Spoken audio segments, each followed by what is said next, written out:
The night I checked my husband's phone, my entire life changed. At first, I thought it was a mistake. Until I saw the message. It was from my best friend. Normally I would ignore it. I trusted him completely, but something about that message made my stomach twist, so I picked up the phone.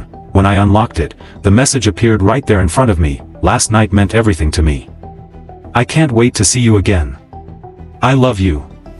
My hands froze. For a moment, I couldn't even understand what I was reading. Then I saw the name above the message. It was my best friend, Angela. I covered my mouth, trying not to scream. Tears immediately filled my eyes as the truth slowly began to sink in. My best friend, the woman who had been in my life for over 10 years, was having an affair with my husband. At first, I told myself there had to be some kind of mistake.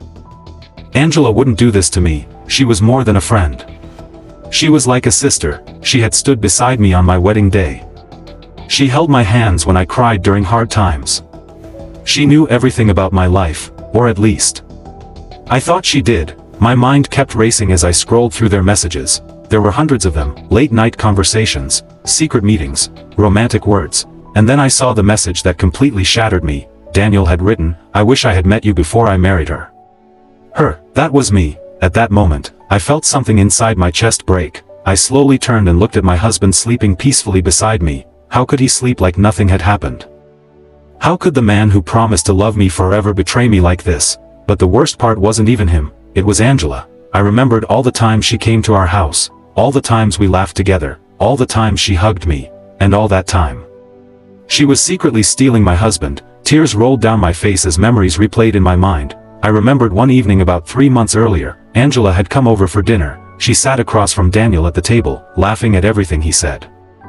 At the time, I thought nothing of it, but now, those looks between them suddenly made sense. There were signs, so many signs, but I trusted them too much to see it. Another memory came rushing back. One afternoon Angela insisted on helping Daniel cook while I went to the store. When I returned, they both looked strangely nervous. I asked if everything was okay. They smiled and said yes. Now I knew why. They weren't nervous. They were guilty. I stayed awake the entire night reading their messages. The deeper I went, the worse it became. They had been meeting behind my back for months, hotels, secret lunches, even messages about how difficult it was to hide their relationship from me. One message from Angela made my heart ache. She wrote, "I feel bad sometimes, but I can't help loving him." Daniel replied, "Don't worry. She'll never find out."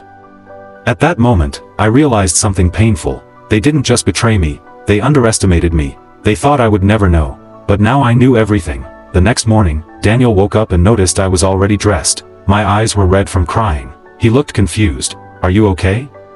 he asked. I simply held up his phone. His face went completely pale. For a moment, neither of us spoke. Then he tried to say something. "It's not what you think," but I cut him off, then explained the messages. He couldn't. Because there was nothing to explain. The truth was already there. Eventually he admitted everything. The affair, the lies, the secret meetings.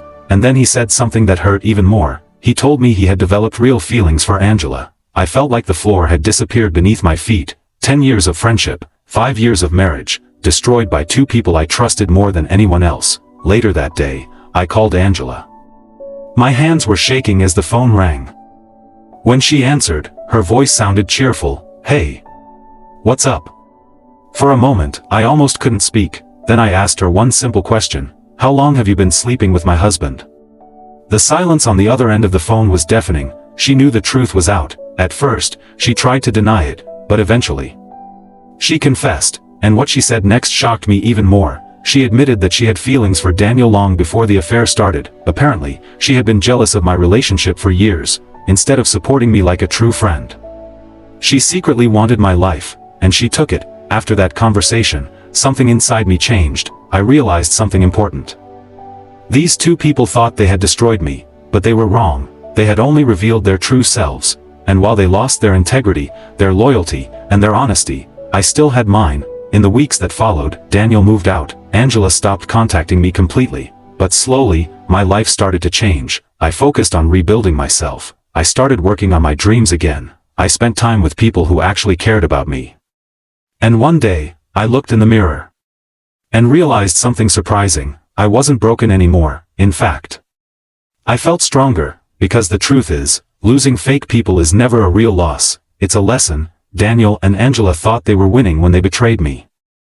But they didn't realize something: anyone who can steal a husband can also lose him the exact same way, and a man who betrays his wife will eventually betray the woman he left her for. So in the end, I didn't lose my best friend, and I didn't lose my husband, I simply discovered who they really were, and sometimes, that truth is the greatest freedom of all.